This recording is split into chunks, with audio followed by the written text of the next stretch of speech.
안녕하십니까. 우리 정치열기입니다. 지난 영상을 보시고 후원 주신 분들께 깊이 감사드립니다. 그리고 항상 함께 해주시는 우리 회원분들, 구독자분들께도 감사드립니다. 한동훈 토론 제안에 추풍 낙엽처럼 떨어지는 전직, 현직 좌파들의 법무부 장관들입니다. 정성호도, 추미애도, 조국도, 박범계도 모두 꽁무니를 빼고 도망을 가네요. 그러니까 한동훈이는 모두 한꺼번에 4대1로 덤비더라도 수용을 하겠다라고 얘기했고요. 장소가 김어중 방송이든 어디든 모두 수용하겠다 얘기해도 모두 꽁무니를 빼고 도망가고 없네요. 자, 그렇게 도망가더니 조국이는 한동훈 말고 장동혁을 항소 포기에 대해서 1대1 토론 제안을 했습니다. 방금 보니까 장동혁이가 수용을 했네요. 역시 좌파들은 만만한 것이 국민의힘이고 핫바지 장동혁이다, 그렇게 볼 수 있겠습니다.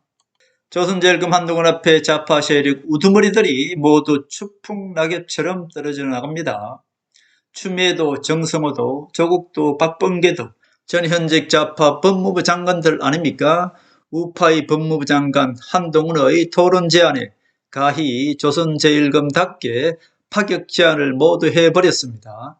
장소도 김어준 안방이라도 좋다. 그리고 지금까지 도망다니던 4인 모두 함께 덤벼도 좋다라고 얘기하면서 조선제일금 한동훈이 토론을 하자라고 얘기했습니다. 4대1로 그리고 그들이 원하는 어느 장소에든 모두 수용하겠다라고 얘기했는데 4명 모두 꽁무니를 빼고 도망을 갔네요.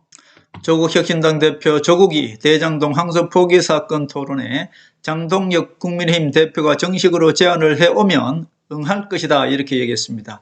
조국이는 한동훈한테 이미 일격을 맞고 돌아오기 때문에 장동혁이가 조국의 1대1 토론 제안을 받아줬네요. 무조건 이것은 이겨야 되죠.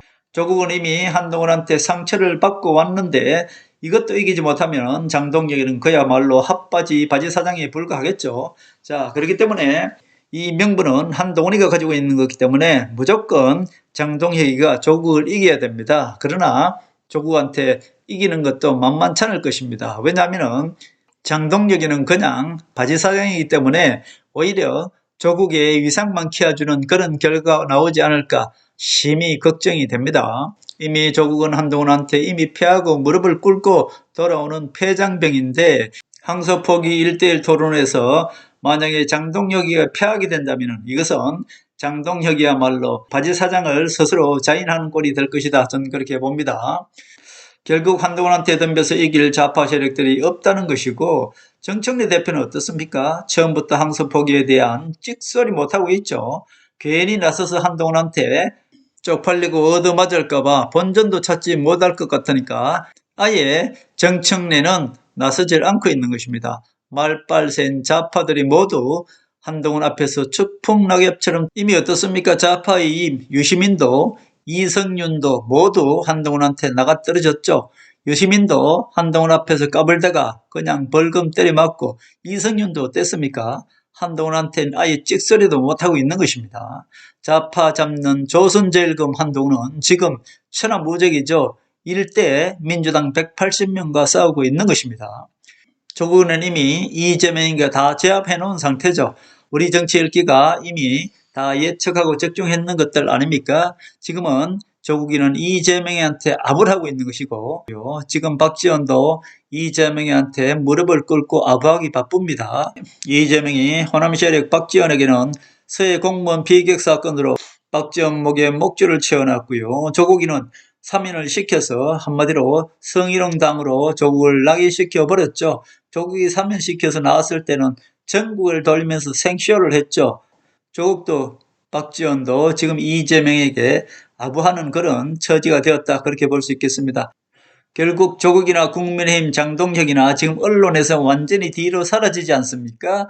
패장병들이 지금 언론에 그래도 스포트라이트를 조금 받을까 해서 조국이가 항소 포기 사건으로 장동혁에게 1대1 토론을 제안했고, 장동혁도 완전히 지금 국민의힘에서 존재감을 잃어가니까 결국 조국의 그런 1대1 토론을 받아줬다, 그렇게 볼 수 있겠습니다. 조국이나 장동혁이나 패장병들이다 그렇게 볼 수 있겠네요. 조국의 소원은 무엇입니까? 이번에 지방선거할 때 재보궐선거가 부산 북구에서 있을 가능성이 상당히 많습니다. 부산에서 유일하게 민주당 국회의원이 전재수죠. 전재수가 부산시장 선거에 만약에 나간다면 거기가 공석이 되어서 재보궐선거가 이루어질 가능성이 상당히 많습니다. 자, 조국은 거기를 출마해서 국회에 입성하길 바라고 있고요. 한동훈도 무조건 거기에 출마할 가능성이 많죠. 조국의 소원은 부산에서 북구 전재수가 부산시장 선거에 출마해버리면 유일하게 거기가 재보궐선거가 이루어지겠죠. 부산 북구에서 조국이가 출마할 가능성이 상당히 많습니다. 그런데 부산에서 민주당 전재수가 부산시장에 출마할 것인가 말 것인가는 이재명한테 달려있겠죠. 이재명이가 부산시장 공천을 줄 것 같으면은 그만두고 나오겠죠. 그러나 이재명이가 부산시장 후보를 주지 않을 것 같으면 나오지 않겠죠. 부산 북구에서 재보궐선거가 이루어질까 말까는 그것은 모두 이재명한테 달렸다 그렇게 볼 수 있겠습니다. 자, 전재수가 부산시장 후보로 나왔을 때 부산시장에 당선될 가능성이 많아야 많이 이재명이가 전재수를 민주당 후보로 부산시장 선거에 내보내겠죠. 그러나 부산시장 선거에 나와서 전재수가 이길 가능성이 없다면은 전재수가 부산시장 선거에 나오기를 원치 않겠죠. 이재명이. 또 하나는 전재수가 국회의원을 그만두고 부산시장 선거에 나오더라도 범여권 후보로 민주당에서 후보를 내버리면은 조국이가 거기에 나올 수가 없죠. 범여권 좌파들의 표가 갈리기 때문에. 그래서 민주당 후보를 내지 않아야 되고 조국이를 키워줘야 되는데 과연 이재명이가 그렇게 하겠습니까? 결국 조국이가 배지달 가능성이 거의 제로다 그렇게 볼 수 있고요. 자, 부산 북구에서 만약에 유일하게 하나 있는 민주당의 국회의원 전재수가 부산시장 선거에 출마하기 위해서 국회의원직을 그만두게 되면 거기에는 무조건 한동훈이가 부산 북구에 출마해서 국회에 입성하는 그런 결과가 나올 것이다. 저는 그렇게 봅니다. 자, 그렇게 되면 국민의힘에서도 장동혁이가 한동훈한테 공천을 안 주려고 하겠죠. 그러나 그렇게 안 주려고 하면 할수록 부산 시민들 그리고 대한민국 국민들이 한동훈을 더욱 지지하게 될 것입니다.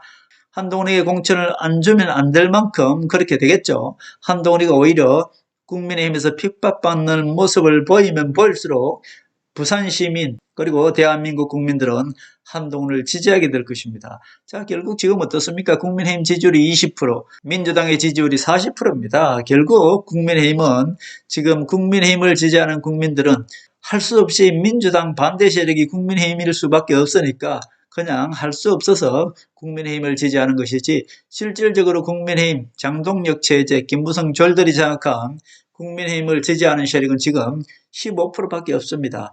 극우들 플러스 우매한 우파들만 지금 국민의힘을 지지할 뿐이지 중도 세력들은 모두가 지금 다 한동훈을 기다리고 있다 그렇게 볼 수 있겠죠. 결국 지금 흐름은 하늘이 덮고 있는 것이기 때문에 한동훈이가 무조건 국회에 입성하든지 아니면은 지방선거 끝나고 나면은 장동혁 제재는 무너지고요. 국민의힘에서 어떻게든 저들이 룰을 아무리 바꾸더라도 한동훈이가 국민의힘을 장악하게 돼 있습니다. 국민의힘에서 명분을 가진 자는 한동훈밖에 없는 것이고요. 지금 장동혁, 이 김무성 졸들은 어떻게든 모두가 다 제거되게 되어 있습니다. 자, 결국은 지금 흐름은 한동훈이가 전국을 주도하고 있는 것이고요. 지금 이 패잔병들이 모여서 그래도 언론의 스포트라이트를 좀 받아보고자 둘이 1대1 토론을 한다고 합니다. 1대1 토론을 보면은 한마디로 둘 다 기가 막힐 겁니다. 왜냐? 둘 다 빈 껍데기들이기 때문에 우리 국민들의 시선도 얻지 못하고요. 국민들한테 실망만 안길 것이다. 저는 그렇게 보고요. 앞으로 모든 주도권은 한동훈이가 잡게 될 것이다. 저는 그렇게 보고 있습니다.